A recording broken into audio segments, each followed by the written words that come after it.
সবাই সরে যান পিছন থেকে বরণ করে নিচ্ছেন হাততালি দিয়ে। আপনারা সংবর্ধিত করুন সবাই মিলে আমাদের মধ্যে বরণ করে নিতে। বসিরহাটের তরফ থেকে আমরা দাদাকে বরণ করে নিলাম।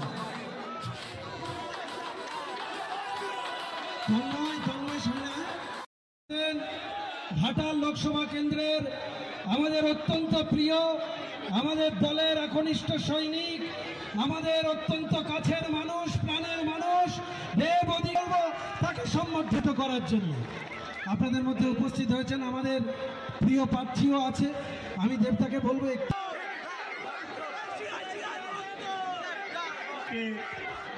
এই সভার সভাপতি আমার আছে। আমি শুধু এসছি আমাদের দীপক অধিকারী, আমাদের দেববাবুর জন্য আমি এখানে এসছি। ওনার মহামূল্যবান সময়। আপনারা আমাকে ভোট দেবেন কি দেবেন না এটা পুরোপুরি আপনাদের ব্যাপার, কিন্তু কিছু জিনিস আপনাদের জানা উচিত। যখনই কোনো দল কোনো কাজ করে না, আমাদের দেশের সবচেয়ে সহজ উপায় হচ্ছে ধর্মকে এগিয়ে রেখে দাও, মানুষ আর কিছু জিজ্ঞেসও করে না। কারণ হিন্দু মুসলিম নিয়ে আমাদের দেশের সবকিছু করা যেতে পারে। কিন্তু আমি আপনাদেরকে একটাই কথা বলবো, আপনারা যাকে ইচ্ছা ভোট দিতে পারেন। আমি আবার বলছি, আপনারা যাকে ইচ্ছা ভোট দিতে পারেন, কিন্তু একটা জিনিস মনে রাখবেন, যদি ধর্মের হাতটা শক্ত করেন, যদি যেই দল ধর্ম নিয়ে রাজনীতি করে সেই হাতটা শক্ত করেন, তাহলে পাড়ায় পাড়ায় শুধু মন্দির হবে, মসজিদ হবে, কোনো স্কুল হবে না, হসপিটাল হবে না, রাস্তা হবে না, কোনো উন্নয়ন হবে না। আজকে ধর্ম এমন একটা জায়গায় নেমে গেছে। আমরা যখন ছোট ছিলাম, স্কুলে যখন পড়তাম, আমার পাশে স্টুডেন্ট কে ছিল, আমার পাশে বেঞ্চে কে বসতো, ভাবিনি সে হিন্দু না মুসলিম না শিখ না কি, আমার বন্ধু বলে আমি জানতাম, আমার ক্লাসমেট বলে আমি জানতাম, আমার স্কুলের বন্ধু বলে আমি তাকে চিনতাম। কিন্তু আপনারা শুনলে অবাক হবেন, আজকে ক্লাস 4, 5, 6, 7, 8 স্ট্যান্ডার্ডের বাচ্চাগুলো, তারা জানে তার পাশের বন্ধু হিন্দু না মুসলমান। তারা জানে হিন্দুদের সঙ্গে হিন্দুরা বন্ধুত্ব করে, মুসলমানদের সঙ্গে হিন্দুরা বন্ধুত্ব করে না। কারণ টিভিতে সব বড় বড় নেতারা বলছে। ধর্ম এমন জায়গায় নেমে গেছে। এই ধর্মটাকে, এই রাজনীতিকে শুধুমাত্র যারা আটকাতে পারে সেটা হচ্ছে আপনারা। ভারতবর্ষের প্রত্যেকটা ভোটার এই ধর্মের রাজনীতিকে আটকাতে পারে। আপনি জানেন, বোঝেন এবং ভেবেও নিয়েছেন কাকে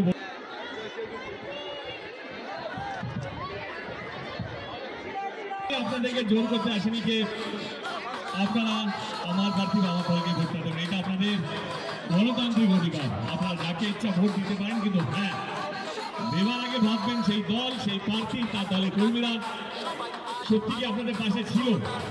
সত্যি কি আপনাদের যখন আপদ বিপদ যখন হয় তখন কি তাদেরকে খুঁজে পাওয়া যায়? যদি এই প্রশ্নটা করেন নিজেকে ভোটের আগে, দেখতে পাবেন পার্টি কোন চিহ্নে আপনারা ভোট দেবেন সেটা পরিষ্কার।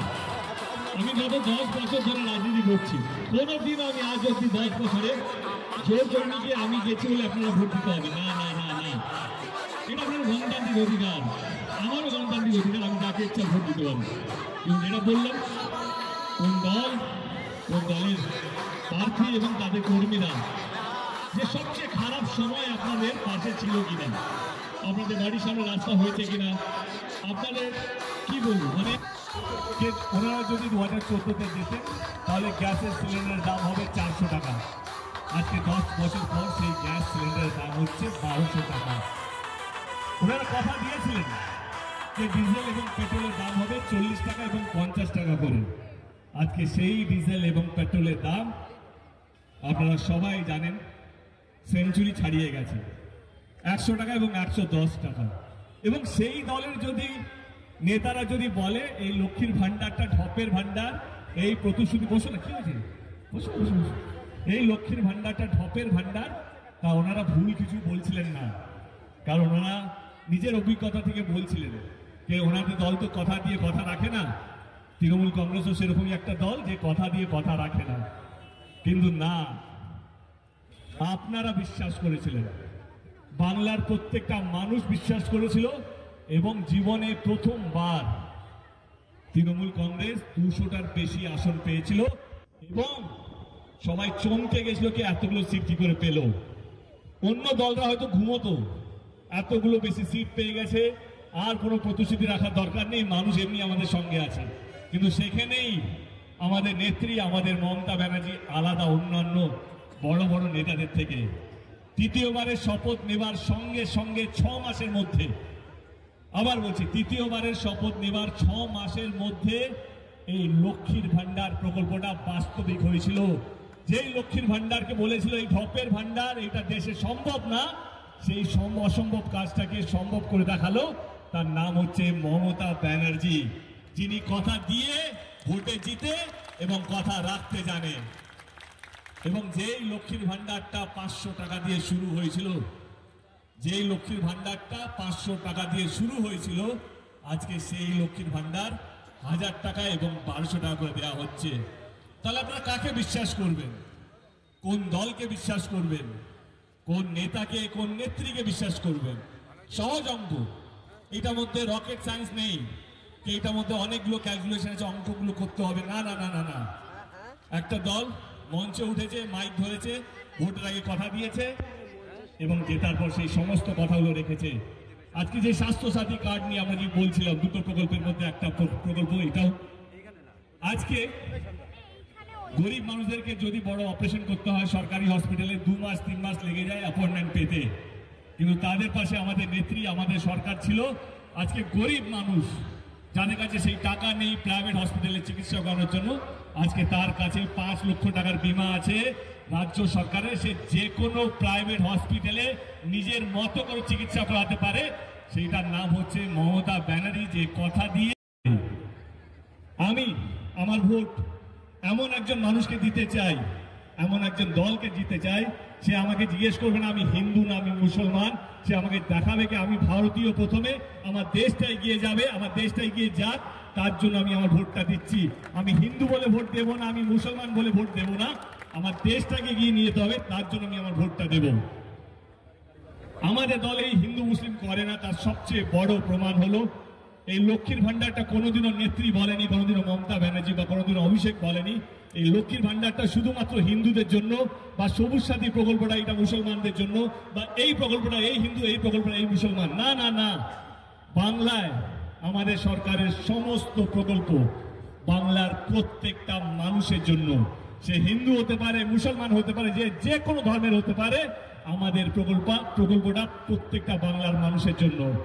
শুধু সেইখানে নয়, আমাদের প্রকল্পটা দিদি এইটাও কোনোদিনও বলেনি যে যারা শুধু টিএমসি কে ভোট দেবে তাদের জন্য আমাদের প্রকল্পটা না, আমাদের প্রকল্পটা যারা টিএমসি, যারা বিজেপি, যারা সিপিএম, কংগ্রেস, যারা ভোটার বা তাদের পরিবারের লোককেও আমাদের প্রকল্পগুলো যায় বাংলার প্রত্যেকটা বাড়ি।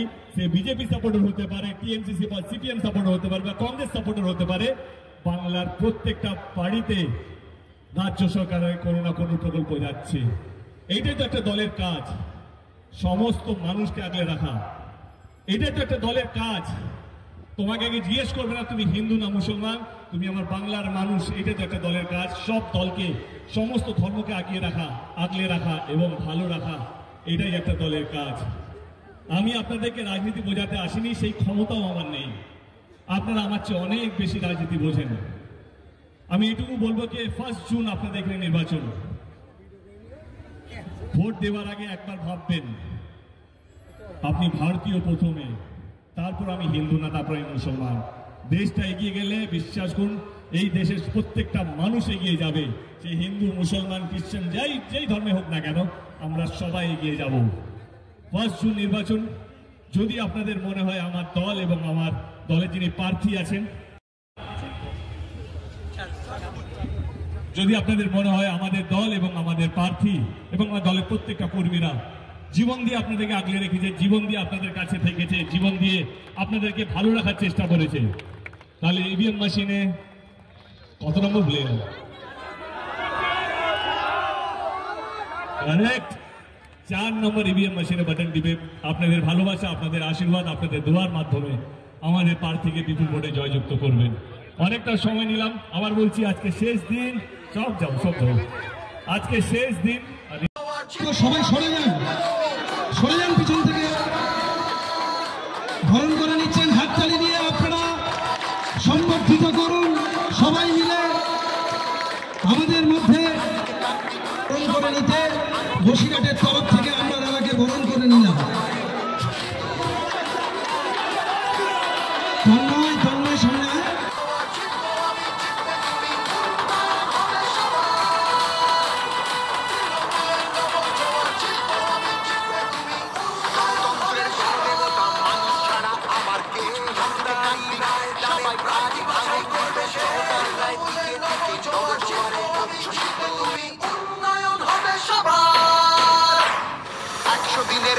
টাকা যতক্ষণ ফিরবে না, রাজধানীতে আন্দোলনের লড়াই মোদের থামবে না।